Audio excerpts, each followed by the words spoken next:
पर मेरी कुछ जिम्मेदारियां हैं। आज तक उन्हें खुद का छत। थैंक्स सोनल। देखो ना, आज सुबह से इतना काम पीछे लगा है कि पता ही नहीं चल रहा मैं क्या कर रही हूँ। अरे कोई बात नहीं, फाइलें गिरी थी तो बस उठा ली।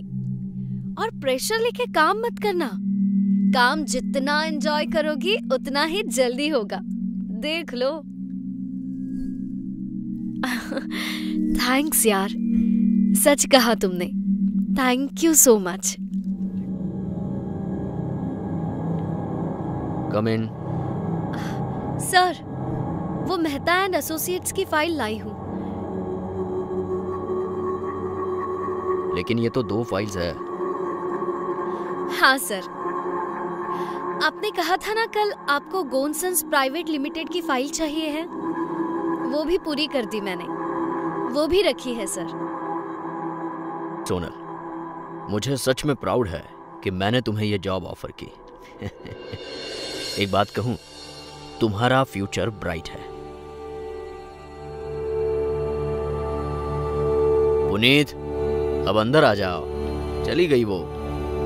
क्या सर, आप भी? सोनल है तो एक गरीब घर से, लेकिन बड़ी ही मेहनती लड़की है। अपने काम और लगन से उसने इस ऑफिस में मानो सबका दिल जीत लिया है, और अपने पुनीत का तो कुछ ज्यादा ही। सोनल का बर्ताव, उसका काम और स्वभाव देखकर पुनीत को अब यकीन हो गया है कि अगर दुनिया में उसके लिए कोई लड़की बनाई गई है तो वो सोनल ही है। और आज उसने ठान लिया है कि वो सोनल से अपने मन की बात कहकर ही रहेगा। लेकिन जैसे ही उसने सोनल से बात की, देखिए, आप जैसा पति मिले ये तो किसी भी लड़की का सौभाग्य हो, पर मेरी कुछ जिम्मेदारियां हैं। मेरे बाबा ने मुझे बड़ी मुश्किल हालातों में पढ़ा लिखा कर बड़ा किया है। आज तक उन्हें खुद का छत नसीब नहीं हुआ। जब तक मैं माँ बाबा के लिए घर ना खरीद लूं, मैं शादी नहीं करूंगी। यार, शायद उसकी हाँ है, पर वो भी तो कुछ जवाब नहीं दे पाएगी। लगता है मुझे ही इंतजार करना होगा। क्या है यार? यार, एक बात कहूं, बचपन से साथ नहीं होते ना, तो तेरे जैसा रूह, शैतान, भूत, लाइफ आफ्टर डेथ वाली किताब पढ़ने वाला दोस्त कभी नहीं बनाता। यहां मैं अपना दर्द बताए जा रहा हूं और तू है कि किताबें पढ़े जा रहा है। अबे कमीने, ऑफिस में तो काम किया कर। अरे मेरे भाई, सुनी मैंने तेरी पूरी बात, ठीक है ना? अब उसे तुझे घर लाना ही है तो वही सही। अबे थोड़ा इंतजार कर, और मुझे लगता है वो भी तुझे पसंद करती है। अरे मैंने समझा है उसे। अच्छा बता, वो रहती कहाँ है? नहीं यार, 2-3 बार पीछे गया, लेकिन पता नहीं एरिया में जाकर कहाँ गायब हो जाती है। भीड़ बहुत होती है ना वहां। खैर छोड़, लंच में मिलते हैं। मोंटी ने सच ही समझा था। सोनल पुनीत को चाहती थी, और धीरे धीरे पुनीत को इस बात का एहसास भी होने लगा था।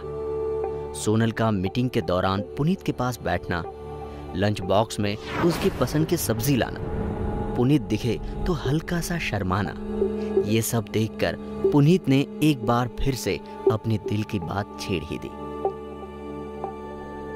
पुनीत, प्यार तो मैं भी तुमसे करती हूँ, और यकीन मानो मैं तुम्हारी ही हूँ। पर मेरे कुछ ख्वाब हैं, और वो पूरे होने तक मैं शादी नहीं करूंगी। तब तक हम दोनों दोस्त बनकर रहे। अब जवान लड़का जिससे लड़की कहे कि वो भी उसे चाहती है, भला उसका खुद पर काबू कैसा रहे? हैं? अब पुनीत सोनल के सपने देखने लगा, लेकिन शर्मीली, मासूम सी सोनल उसके सपनों में कुछ ज्यादा ही ढीठ होती दिखाई देती है उसे। कभी वो खुद पुनीत को अपने बाहों में लेती है, और कभी उसे इशारों से अपने करीब बुलाती है। और पुनीत को इन सपनों की मानो इतनी आदत हो जाती है कि वो ऑफिस में जाने के बजाय घर पर रहना ज्यादा पसंद करने लगता है। जरा सा काम करते ही वो इसी ख्याल में फिर सोने जाता है कि सोनल उसके सपनों में फिर आ जाएगी। कई दिनों तक ये देखने के बाद मोंटी पुनीत को फोन लगाता है। बकवास बंद कर मोंटी, क्या बोल रहा है यार? देख, मुझे पूरा यकीन है अगर तेरे सपने ठीक वैसे हैं जैसे तूने बताए तो फिर मामला सीरियस है। वो एक सक्यूबस है, एक किस्म की डायन। अरे यकीन मान, जो सपनों में आकर शारीरिक संबंध बनाकर अपने शिकार को मार देती है। चुप कर, सोनल ऐसी नहीं है, तेरा दिमाग खराब हो गया है। अच्छा तो बता, इस 1 महीने में तू बहुत कम बार ऑफिस आया है। कभी सोनल ने फोन करके पूछा तुझसे? चिंता हुई उसे? और बताऊं, मुझे इस बात पर यकीन क्यों है? पिछले कुछ दिनों से सोनल ज्यादा ही खुश लग रही है। बकवास मत कर, जरूर तुझे कुछ गलतफहमी हुई है। अच्छा, तू मानेगा नहीं? छोड़ दे। आज देर से ही सही ऑफिस आजा। बॉस तुम्हें कुछ प्रोजेक्ट देना चाहता है। चल, रखता हूं। देखो पुनीत, मैं क्या कह रहा हूं ध्यान से सुनो। तुम्हारा जो भी प्रॉब्लम है उसे दूर रखो और ये प्रोजेक्ट कर लो। I need this contract anyhow. You got it? समझ गए? और हाँ, चाहिए तो सोनल को साथ ले लो इस प्रोजेक्ट में। सोनल आज नहीं आई ऑफिस में? नहीं, सक्यूबस को देखा नहीं सुबह से। चुप कर। पुनीत सोनल को फोन करके प्रोजेक्ट के बारे में बताता है और कहता है कि सोनल के घर पर ही वो प्रोजेक्ट कर लेंगे। इसी बहाने सोनल के माँ बाबा से भी पुनीत मिल लेगा। पर सोनल मना कर देती है और सुझाव देती है कि वो पुनीत के घर पर ही मिलेगी। सोनल 7 बजे आने वाली थी, लेकिन अब तक 9 बज रहे हैं। सोनल का कोई पता नहीं था। उसकी राह देखते देखते पुनीत सो गया और उसका चेहरा बताता है कि सपने में सोनल आई है। आ जाओ पुनीत, मैं तो तुम्हारी ही हूं। तो शादी के लिए मना क्यों कर रही हो? घर तो बाद में भी ले सकते हैं ना?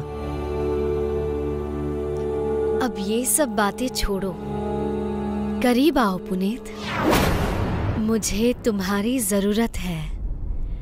आओ।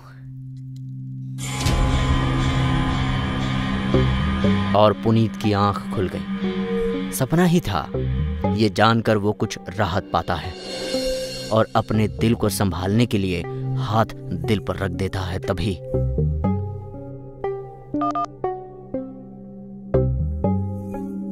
You have reached voicemail of Mr. Puneet. Puneet, Monty, अरे मोंटी बोल रहा हूँ। पुनीत मेरी बात सुन। सोनल घर आए तो उसे घर में मत लेना। मैं उसके पीछे गया था आज उसका घर देखने के लिए। पुनीत यार, वो किसी घर में नहीं जाती। हर रोज वो हर रोज शमशान में जाती है।